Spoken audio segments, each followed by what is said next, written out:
संजय जी, मैं सबसे पहले आज आपके साथ शुरुआत करना चाहती हूँ, क्योंकि इससे पहले कि हम लोग आगे बढ़े, नंबर्स के लेंस से अगर देखना है तो आपका एक क्लियर टेक इस पर कि किसी भी डेमोक्रेसी के लिए अच्छा नहीं है वोटिंग परसेंटेज गिर रहा है, लेकिन ये वोटिंग परसेंटेज का गिरना किन वजहों से है ये समझाइए।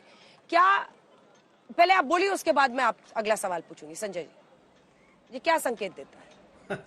हाँ, नहीं देखिए, निश्चित रूप से वोटिंग परसेंटेज गिरा है, लेकिन तुलना किससे की जा रही है? तुलना की जा रही है 2019 या 2014 के चुनाव से। अगर आप इन दो चुनाव को किनारे रख दें और उसके पहले के चुनाव शुद्ध करें, बल्कि आप 52 से लेकर करके 2009 तक के चुनाव के टर्नआउट के एवरेज से भी करेंगे तो आपको चुनाव का टर्नआउट गिरता हुआ दिखाई नहीं पड़ेगा। 2014 का चुनाव, 2019 का चुनाव, दोनों चुनाव थोड़े से अनयूजुअल चुनाव थे, थोड़े अलग थे। 2014 के पहले देश भर में एंटी करप्शन मूवमेंट जोरों पर था और एक तरह से कांग्रेस विरोधी मूड था देश में। प्रधानमंत्री उस समय प्रधानमंत्री नहीं थे, नरेंद्र मोदी के लिए एक आकर्षण था और एक बहुत जबरदस्त दूसरे तरह का चुनाव हो रहा था। और 2019 में हम सबको पता है पुलवामा बालाकोट के बैकड्रॉप में हुआ, तो बहुत उत्साह था। तो पहली बात तो ये कि अगर दो चुनावों को आप अलग कर दें और उसके पहले के अगर आप 15 लोकसभा चुनाव के एवरेज टर्नआउट से तुलना करेंगे तो आपको गिरा हुआ दिखाई नहीं पड़ेगा। आपको लगेगा कि चुनाव में टर्नआउट जो है वो बड़ा सम्मानजनक है। लेकिन अब दूसरी बात पर आता हूं, क्या कारण हो सकते हैं? ओवरऑल तो गिरता हुआ बिल्कुल निश्चित दिखाई पड़ता है। गिरता हुआ मतदान किस कारण से हो सकता है? पहला, अर्बन इलाकों में अगर गिरा है तो उसकी एक वजह शुक्रवार भी है, लॉन्ग एक्सटेंडेड हॉलीडे। शुक्रवार, शनिवार, इतवार कई ऐसे मतदाता होते हैं जिन्हें लगता है कि वोट देने से तो अच्छा है कि इस छुट्टी का इस्तेमाल किया जाए और कहीं घूम आए। मौसम का भी जिक्र बार बार हो रहा है, लेकिन अगर ये दोनों एक बड़े नैरेटिव बताते हैं। लेकिन अगर आप देखें बिहार में भी जिसकी चर्चा कर रहे थे कि एवरेज शायद 7-8% कम हो रहा है, लेकिन एक एक कंस्टिट्यूंसी को अलग अलग देखें तो पूर्णिया में 3.5% कम है, दूसरे किसी कंस्टिट्यूंसी में 6 या 7% कम है। नेचर ऑफ पॉलिटिकल कंटेस्ट जो है वो भी एक फैक्टर है।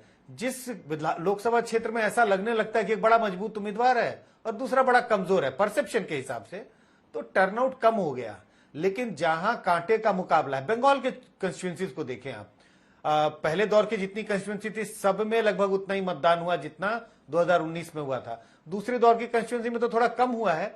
बंगाल का चुनाव देश के अलग दूसरे राज्यों के चुनाव से थोड़ा अलग दिखता है। मैं अभी भी कह रहा हूं परसेप्शन के हिसाब से लग रहा है वहां बड़े कांटे का मुकाबला हो रहा है।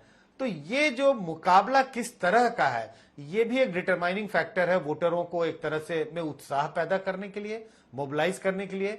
और दोनों तरफ के वोटर, एक पार्टी के समर्थक और दूसरी उस पार्टी के विरोधी, सारे लोग बूथ पर जमा होते हैं और वोट करते हैं। मुझे लगता है कुल मिला के मैं इन टर्नआउट के फिगर को ऐसे ही रीड कर रहा हूं।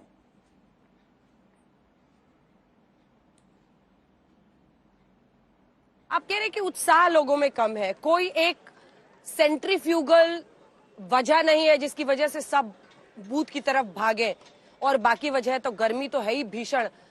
लेकिन इन सब के बीच अगर एक छोटा सा सवाल है मेरा आपसे, अगर उत्साह कम है तो ये सत्ता पक्ष के लिए नुकसानदायक है या विपक्ष के लिए है? फायदेमंद किसके लिए है?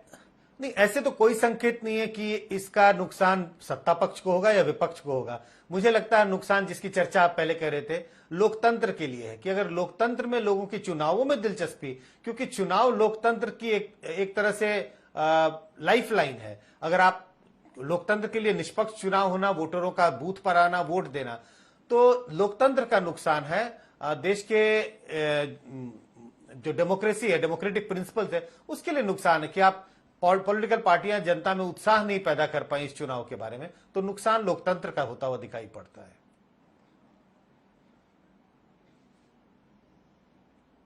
आशुतोष जी, अब एक कमेंट आपसे छोटा सा लेकर फिर मैं राजनीतिक मेहमानों का तुरंत रुख करूंगी। कई लोग ये मानते हैं कि ये चुनाव नरेंद्र मोदी एक नेता के तौर पर उनके इर्द गिर्द हो रहा है। विपक्ष का प्लैंक है कि हम लोकतंत्र बचाने, संविधान बचाने के लिए जंग लड़ रहे हैं, और प्रधानमंत्री नरेंद्र मोदी का कहना है कि हम 2047 के लिए विकसित भारत के संकल्प के साथ चल रहे हैं। अब अगर इन दो फोर्सेस को दोनों तरफ हम रख ले तो ऐसे में वोटरों का उत्साह कम होना, जबकि माना जाता है कि वोटर जागरूकता बढ़ती है, हर चुनाव में बेहतर होती है स्थिति, उसका घटना आपको क्या लगता है इससे किस हिस्से, किस साइड को फायदा हो रहा है? तो अंजना जी, चूंकि आपने नरेंद्र मोदी का जिक्र किया, मैं दरअसल नरेंद्र मोदी के जिक्र से अपनी बातचीत शुरू नहीं करना चाहता था, लेकिन चूंकि आपने शुरू किया तो इसलिए मैं एक बात कहना चाहता हूं। हम बार बार दो फेज में हमने कहा कि उदासीन है, जो वोटर है वो उदासीन है। सवाल ये उठता है कि वो वोटर उदासीन क्यों है, वोटर उदासीन क्यों है ये समझना पड़ेगा। अभी संजय जी ने 2014 के पहले की बात की। देखिए 2014 के बाद से भारत की राजनीति में जबरदस्त तरीके से बदलाव आया है।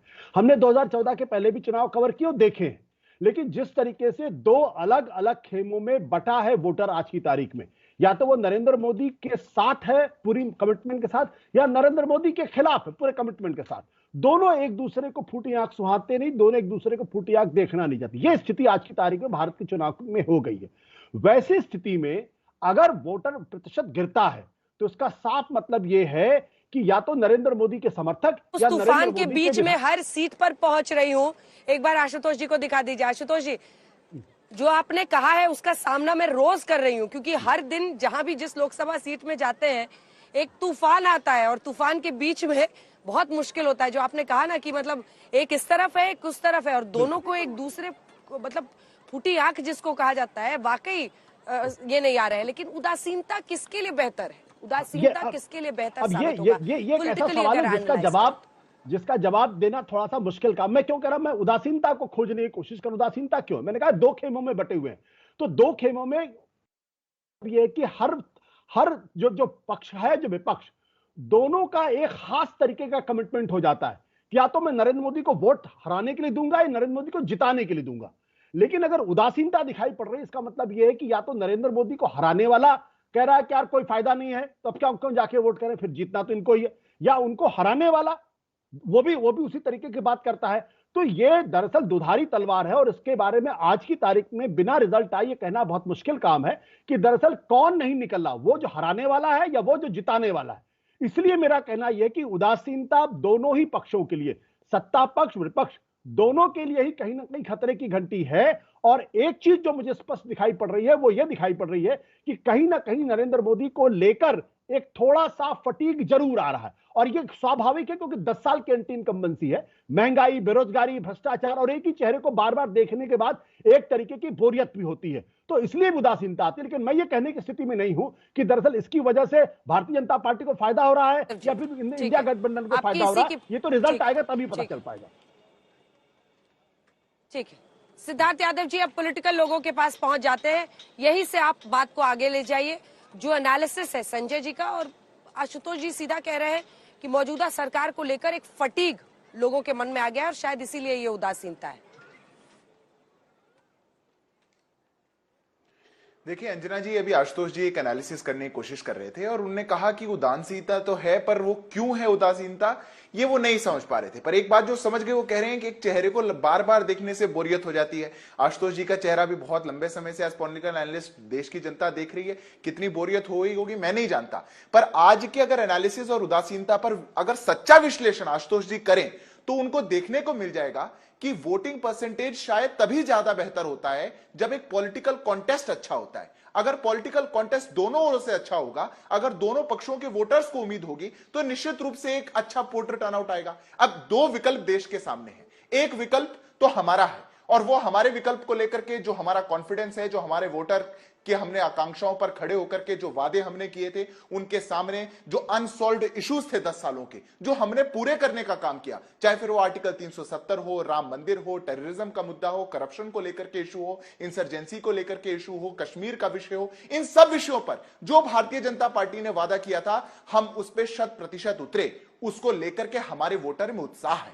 उसी दूसरी ओर जो इंडिया अलायंस का वोटर है, उसके पास हताश होने के बहुत कारण है अंजना जी। निश्चित रूप से जिस प्रकार की एक आपसी मतभेद, इन फाइटिंग इनके अलायंस में हमने रांची की रैली में देखा था, अभी कैसे वहां पर मारपीट तक बात बनाई। हमने देखा कि केरल में क्या हो रहा है, हमने देखा कि बंगाल में क्या हो रहा है, हम देख रहे हैं कि दिल्ली के अंदर कहने को अलायंस बहुत जगह है, पर ग्राउंड पर क्या स्थिति है वोटर वो समझता है। दूसरा कारण जो हताश होने का है वो ये भी है कि कहीं ना कहीं जो एक तुष्टीकरण की राजनीति पर उतरी है कांग्रेस पार्टी और इनका पूरा इंडिया अलायंस, जो एक धोखे की राजनीति पर उतरी है और एक वर्ग विशेष के वोट को कब्जाने के लिए बाकी सबके हितों को अनदेखा करने का काम जो कर रही है, उसको लेकर के भी वोटर्स में बहुत हताशा है। आज देश का एससी एसटी ओबीसी वर्ग नहीं सोच रहा होगा कि हमारे आरक्षण को काट के कैसे कर्नाटक में, बंगाल में, ओबीसी वर्ग में एक वर्ग विशेष को खुश करने के लिए, तुष्टीकरण करने के लिए कांग्रेस पार्टी ऐसा काम कर रही है। अपने मैनिफेस्टो में कैसी बातों को जोड़ रही है, इस देश को संविधान से नहीं शरिया से चलाने का विचार कर रही है, क्योंकि उनको एक वर्ग का विशेष का वोट चाहिए और इसको लेकर के भी हताशा है। और निश्चित रूप से जो उदासीनता जो पूरे इंडिया अलायंस के वोटर्स में है, वो देख पा रही है कि नेता आ तो गए साथ, पर जिनका ना चाल, ना चरित्र, ना कोई नेतृत्व, कोई मेल नहीं है। और वो भी ऐसे लोग साथ आए जो पहले एक दूसरे को गाली किया करते थे, भ्रष्ट बताया करते थे। उनमें से भी आज लेटेस्ट फ्रेश एग्जांपल्स हैं भ्रष्टाचार के। कहीं कोई मुख्यमंत्री दिल्ली का चला गया, कहीं कोई झारखंड का चला गया। इन सब विषयों को देखते हुए मैं मानता हूं अंजना जी, जो हताशा है वो एक वर्ग विशेष में है।